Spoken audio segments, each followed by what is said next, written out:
안녕하세요, 여러분. 오늘 우리가 함께 살펴볼 이 해설 자료 진짜 흥미롭습니다. 역사상 가장 위대한 팀, 그 중에서도 탑 오브 탑이죠. 예수님이 자신의 핵심 팀인 12제자를 도대체 어떻게 꾸리셨는지 그 진짜 타임라인을 파헤쳐 볼 거거든요. 이 고대의 팀빌딩 스토리가 오늘날 우리 리더십이나 공동체에 어떤 엄청난 힌트를 주는지 궁금하지 않으신가요? 자, 바로 시작해 보겠습니다. 사실 우리가 흔히 하는 오해가 하나 있어요. 예수님이 길을 가시다가 그냥 손가락을 딱 튕기면서 나를 따르라 하니까 제자들이 마법에 홀린 것처럼 즉시 모든 걸 버리고 따라 나섰다? 이렇게 많이들 생각하시잖아요. 그런데 실제 성경의 진실은 우리가 상상하던 거랑 완전 다릅니다. 이런 즉각적인 부르심이라는 흔한 오해와는 다르게 실제로는 무려 1년에서 1년 반에 걸친 엄청나게 꼼꼼하고 점진적인 과정이 있었어요. 그러니까 하루아침에 뚝딱 일어난 기적이 아니라 아주 치밀하게 신뢰를 쌓아가는 꽤 긴 시간이 필요했던 거죠. 자, 오늘 우리가 같이 살펴볼 전체적인 흐름입니다. 첫 번째로 1.5년의 제자 양육 여정을 쭉 훑어보고요. 두 번째로 요단강에서 갈릴리로 이어지는 장소의 이동. 세 번째로 아주 파격적이었던 인물 선택과 12제자의 완성. 그리고 마지막으로 이 모든 과정이 우리에게 주면 세 가지 핵심 교훈까지 이렇게 속도감 있게 넘어가 보겠습니다. 네, 그럼 첫 번째 파트 1.5년의 제자 여정입니다. 먼저 이 거대한 팀빌딩의 전체적인 타임라인부터 한번 딱 잡아놓고 가보시죠. 화면에 보이는 이 타임라인 진행 과정을 한번 쭉 보세요. 보통 예수님의 공식적인 사역기간, 그러니까 공생애를 3년에서 3년 반 정도로 보거든요. 그런데 여기서 진짜 놀라운 사실 하나. 그 기간의 거의 절반에 해당하는 1년에서 1.5년이라는 긴 시간을 오직 이 핵심 제자들을 찾고 만나고 확정하는데 다 쏟아 부으셨다는 겁니다. 공생애 1년 차에 처음으로 조용히 만나기 시작해서 2년차 초반에 공식적으로 부르시고 2년차 중반이 되어서야 마침내 우리가 아는 12제자를 딱 확정하시는 거죠. 사역기간의 절반을 팀 꾸리는 데 투자하셨다니 정말 엄청나지 않나요? 게다가 이 긴 시간 동안 제자들은 그냥 가만히 있었던 게 아니에요. 내면적으로 엄청난 성장의 단계를 거치게 됩니다.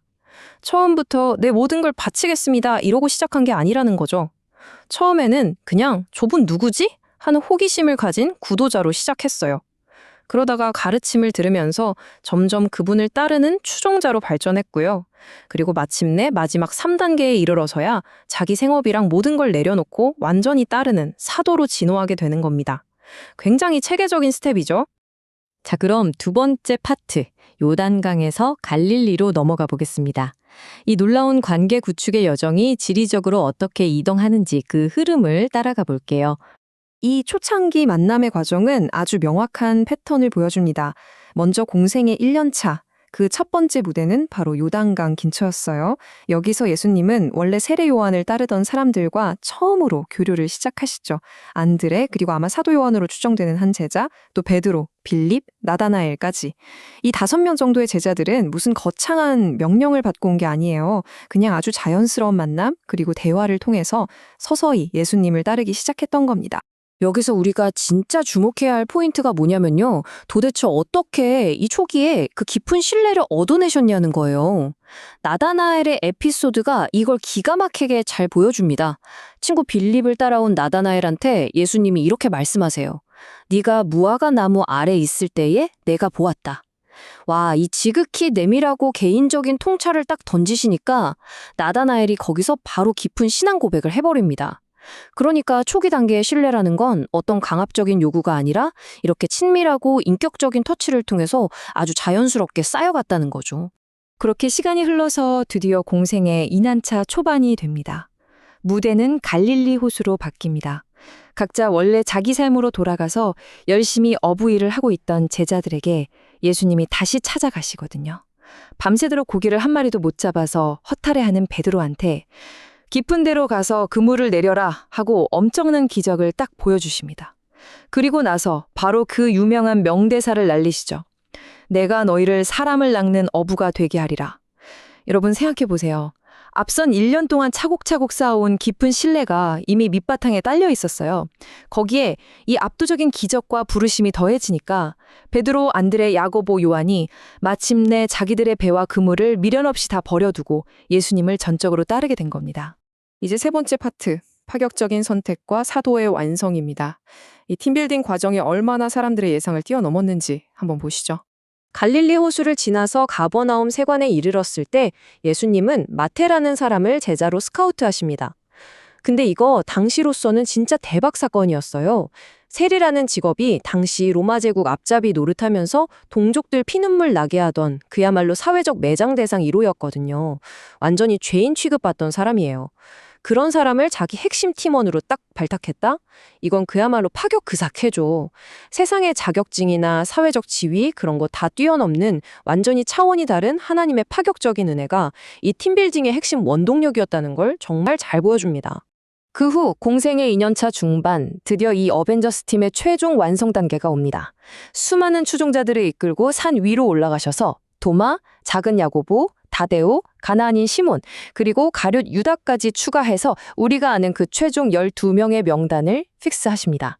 그런데 여러분, 여기서 절대 놓치면 안 되는 진짜 중요한 포인트가 하나 있어요. 바로 밤샘 기도입니다. 이 엄청난 인사발령을 내기 직전에 예수님은 밤이 새도록 철야 기도를 하셨어요. 리더로서 팀의 뼈대를 세우는 일이 얼마나 신중하고 거룩한 작업이었는지를 제대로 보여주는 대목이죠. 자, 이제 마지막 네 번째 파트입니다. 부르심의 세 가지 교훈. 이 놀라운 1.5년의 과정이 오늘날 우리에게 어떤 진짜 중요한 인사이트를 던져주는지 정리해 보겠습니다. 먼저 첫 번째와 세 번째 교훈을 같이 묶어서 볼게요. 첫 번째는 점진적인 부르심입니다. 아까 보셨듯이 예수님은 처음 만나자마자 다 포기하고 따라오라고 강요하지 않으셨어요. 진짜 중요한 사명을 맡기기 전에 먼저 깊은 신뢰부터 쌓으셨죠. 아주 완벽하게 단계적인 스텝업 과정이었습니다. 그리고 세 번째 교훈은 바로 주권적 선택인데요. 이건 제자들이 막 자기 커리어에 도움될 것 같아서 예수님을 선택한 게 아니라는 겁니다. 예수님이 밤을 새워가며 기도하시고 직접 한 명 한 명 지명해서 부르신 거예요. 결국 이 모든 시작과 완성이 철저하게 하나님의 은혜와 주권 아래 있었다는 뜻이죠. 그리고 두 번째 교훈을 설명하기 위해서 이 흥미로운 조합을 한번 보세요.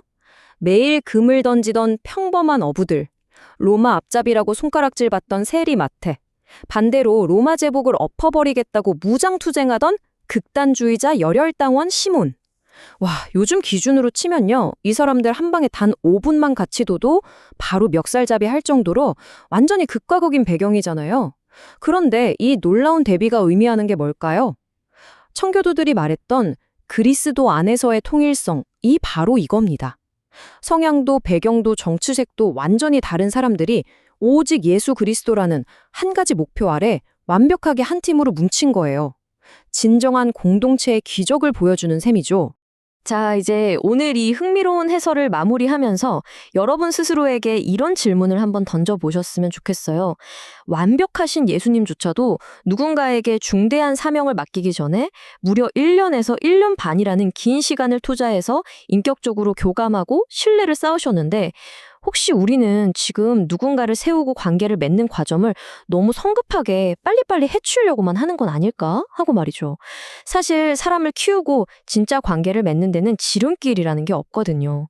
이 예수님의 완벽한 1.5년 모델이 여러분의 삶, 그리고 여러분이 속한 조직이나 리더십에 아주 깊은 울림을 주기를 바랍니다. 오늘 긴 시간 함께해 주셔서 감사드리고요. 이 질문에 대한 답 꼭 한번 고민해 보시길 바라면서 저는 다음 시간에 더 흥미롭고 꽉 찬 자료 해설로 돌아오겠습니다.